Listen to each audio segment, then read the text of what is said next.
दोस्तों एक बहुत बड़ी स्ट्रेटेजिक इन्वेस्टमेंट की बात हो रही है।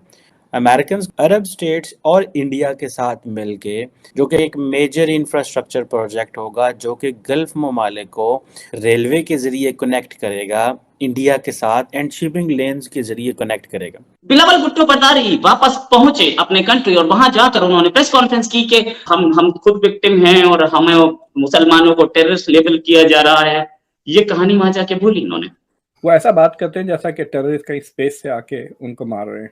मतलब बहुत रावलपिंडी और इस्लामाबाद दोनों मिलकर इस शाम को पाल रखा है, उसको दूध देते रहते हैं। ये तो फिर जो आप बोएंगे, गंदम बोएंगे तो गंदम काटेंगे। सारी दुनिया ने जिहाद छोड़ दिया, जहां से इस्लाम शुरू हुआ है उन्होंने छोड़ दिया। हमारे पठान भाइयों ने इसको बड़ा ट्राई कर लिया, बहुत बेचा जिहाद को। आप होममेड बंदूक लेके चला रहे हैं और आपका अंगूठा कट गया और आप रो रहे हैं, देखिए मेरा अंगूठा कट गया। ये है वो पाकिस्तान की कमजोरी, नालायकियां कि हमारी सरकार जो है ये बढ़ती हुई डेवलपमेंट्स को एक तो फोरसी नहीं कर सकी। भारत को भी थोड़ा सा अपना रवैया आपको लगता नहीं कि थोड़ा नरम करना चाहिए, बात करनी चाहिए, ट्रेड करनी चाहिए? बिकॉज इंडिया एक ऐसे स्वीट स्पॉट पे भी पहुंच गई है कि इट डजंट नीड।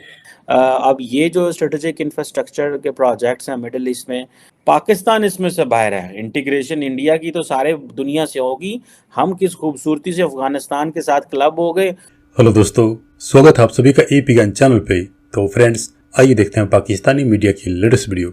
भारत के लिए एक और बहुत बड़ी खबर जिसको सुनकर के पाकिस्तानी मीडिया परेशान उठा है कि अब अमेरिका, इंडिया और गल्फ कंट्रीज यानी अरब देश एक ग्रैंड इंफ्रास्ट्रक्चर इन्वेस्टमेंट करने जा रहे हैं, जिसके अंदर गल्फ कंट्रीज रेल नेटवर्क से तो जुड़ेंगे ही, उसी के साथ साथ इंडिया भी अपने सी लेन के थ्रू गल्फ कंट्रीज से कनेक्ट होगा। इसी के साथ जैसा कि आप जानते हैं कि अभी एससीओ मीटिंग खत्म हुई, जिसमें इंडिया के डॉक्टर जयशंकर साहब ने पाकिस्तान को आतंकियों का पालनहार बताया, जिस पर बिलावल भुट्टो ने वापस अपने देश में जाकर एक कॉन्फ्रेंस की और कहा कि पाकिस्तान तो खुद आतंक से पीड़ित है और उसके कितने हजार लोग मारे गए हैं। तो इस पर डॉक्टर मुत्तरद खान ने पाकिस्तान को और उसके इस नैरेटिव को कि पाकिस्तान खुद भी आतंक से ग्रसित है, इंडिया खामखा पाकिस्तान पे इल्जाम लगा रहा है, इस पर डॉक्टर मुत्तरद खान ने बहुत ही शानदार रिप्लाई दिया। तो दोस्तों आइए देखते हैं पाकिस्तानी मीडिया की इस लेटेस्ट वीडियो को। साथ ही साथ आपसे रिक्वेस्ट है कि प्लीज चैनल को सब्सक्राइब करके हमें सहयोग दें।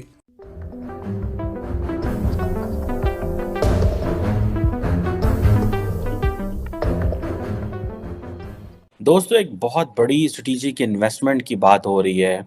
यूएस नेशनल सिक्योरिटी एडवाइज़र जो है जेक सुलिवन, वो सऊदी अरब आ रहे हैं, जहां पे इंडिया के अजीत डोवल साहब और यूएई के जो नेशनल सिक्योरिटी एडवाइज़र हैं वो भी पहुंच रहे हैं। अमेरिकन अरब स्टेट्स और इंडिया के साथ मिलके एक ग्रैंड जो स्ट्रेटेजिक इन्वेस्टमेंट प्रोग्राम लेके आना चाहिए, जो कि एक मेजर इंफ्रास्ट्रक्चर प्रोजेक्ट होगा जो कि गल्फ ममालिक को रेलवे के ज़रिए कनेक्ट करेगा इंडिया के साथ एंड शिपिंग लेन्स के ज़रिए कनेक्ट करेगा। अब जारी बात है कि सारे मिडल ईस्ट में तो चलेंगी रेलवे होगा, लेकिन इंडिया को वो शिपिंग लेन के ज़रिए कनेक्ट करेंगे। ये है वो पाकिस्तान की कमज़ोरी, नालायकियां कि हमारी सरकार जो है ये बढ़ती हुई डेवलपमेंट्स को एक तो फोरसी नहीं कर सकी। इंडिया से हमने अननेसेसरी जैसे कहते हैं ना कॉन्फ्लिक्ट को इतना लंबा कर लिया कि आज जब हम बात भी करना चाहते हैं इंडिया से तो वो हमसे बात नहीं करना चाह रहे। आज देखें ना, उनके चीन के साथ 125 अरब डॉलर से ज़्यादा की एक ट्रेड है, और अगर मामलात ख़राब नहीं हो रहे तो वो इस बिज़नेस की वजह से। When you engage so much at so many multiple platforms कि आपके लिए कॉन्फ्लिक्ट या इस तरह की चीज़ें जो मुमकिन नहीं होती। अभी जैक सुलिवन और भारत के जो नेशनल सिक्योरिटी एडवाइज़र हैं वो मिल रहे हैं। अब ये जो चीज़ें हैं, ये कहा जा रहा है कि अमेरिका के अपने ताल्लुकात भी सऊदी अरब से कोई इतने मुनासिब नहीं है, सो बायलैटरल रिलेशंस भी डिस्कस करने वाले हैं और बाकी जो मल्टीलैटरल रिलेशंस भी डिस्कस होंगे। इसमें भी पॉसिबिलिटी है कि ये डिस्कशन हो कि सऊदी अरब और इजराइल के ताल्लुकात को कैसे ठीक किया जाए। लेकिन बिहाइंड द सीन जो इम्पोर्टेंट चीज़ है कि वो जो I2U2 के प्लेटफॉर्म के ऊपर अब ये जो स्ट्रेटेजिक इंफ्रास्ट्रक्चर के प्रोजेक्ट्स हैं मिडिल ईस्ट में, अब इसमें जारी बात है चाइना को वो बाहर रखना चाहते हैं, चाइनीज़ इन्फ्लुएंस को कम करना चाहते हैं, इंडिया का वो रोल लेना चाहते हैं। If America needs a partnership in the Middle East, they're having a partnership with the Middle East for the last many decades. The question is, Indian entry is basically making it a multilateral project going across the world. ठीक है, इसी से वो सारी Indo Pacific, Asia Pacific की जो market है उसको भी वो कैप्चर करेंगे और वहाँ पे भी करेंगे। अगर इंडिया जो है उसको तो ऑलरेडी अमेरिकन काफ़ी हद तक इकोनॉमिक टेक्नोलॉजी और इन चीज़ों में काफ़ी ज़्यादा इंगेज कर रहे हैं। सो पाकिस्तान इसमें से बाहर है। इंटीग्रेशन इंडिया की तो सारे दुनिया से होगी। हम किस खूबसूरती से अफगानिस्तान के साथ क्लब हो गए। अभी आप देखें ना कि हमने चाइनीज फॉरेन मिनिस्टर को बुलाया पाकिस्तान, किस लिए? अफगानिस्तान के लिए। साड़ी सुई होती थी उतरी खिलौती है। बिलावल भुट्टो बर्दारी वापस पहुंचे अपने कंट्री और वहां जाकर उन्होंने प्रेस कॉन्फ्रेंस की कि हम खुद विक्टिम हैं और हमें मुसलमानों को टेररिस्ट लेबल किया जा रहा है। ये कहानी वहां जाके भूली इन्होंने। बहुत उन्होंने विक्टिम कार्ड प्ले किया।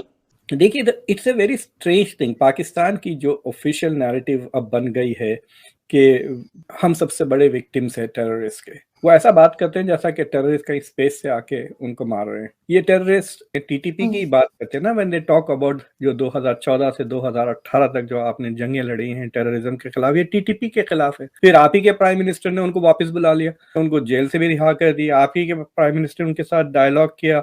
मतलब बहुत रावलपिंडी और इस्लामाबाद दोनों मिलकर इस सांप को पाल रखा है, उसको दूध देते रहते हैं। तो आप मुझे बताएं कि how will the international community से कि भाई ठीक है, इट्स लाइक सेइंग कि आप वो जो होममेड बंदूकें नहीं होती हैं, आप होममेड बंदूक लेके चला रहे हैं और आपका अंगूठा कट गया और आप रो रहे हैं, देखिए मेरा अंगूठा कट गया। अरे भाई ठीक है, बट लेकिन आप जिसको मार रहे हैं वो होममेड गन से, उसकी बात करें विक्टिम्स की। They are the real victims of terrorism.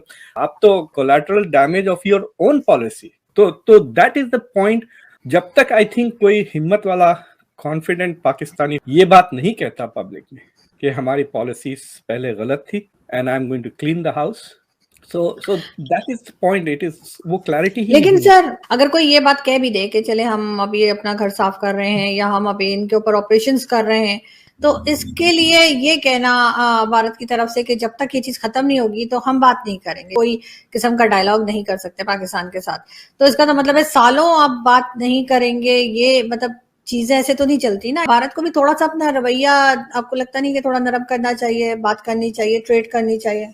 देखिए, ये बात आपकी सही है कि इसको एग्जीक्यूट करने वक्त लगेगा, right? But what you are trying to say is मुझे रिवॉर्ड पहले दे दे, मैं करते रहूंगा। द पॉइंट इज कि पाकिस्तान की अब उतनी क्रेडिबिलिटी नहीं है। और देखें आप, इस महीने में 10 इंडियन सोल्जर्स मारे गए 2 ऑपरेशंस में, right? So I this is what Jaishankar is saying. You can't continue to support terrorism on one side and then want to talk. जैसा पाकिस्तान कह रहा है कि ये तो चलते रहेगा लेकिन हम क्रिकेट भी खेलेंगे, ये तो चलते रहेगा लेकिन हम ट्रेड भी करेंगे। That's not going to happen because India एक ऐसे स्वीट स्पॉट पे भी पहुंच गई है कि it doesn't need, ना तो ट्रेड की जरूरत है ना टॉक्स की जरूरत है।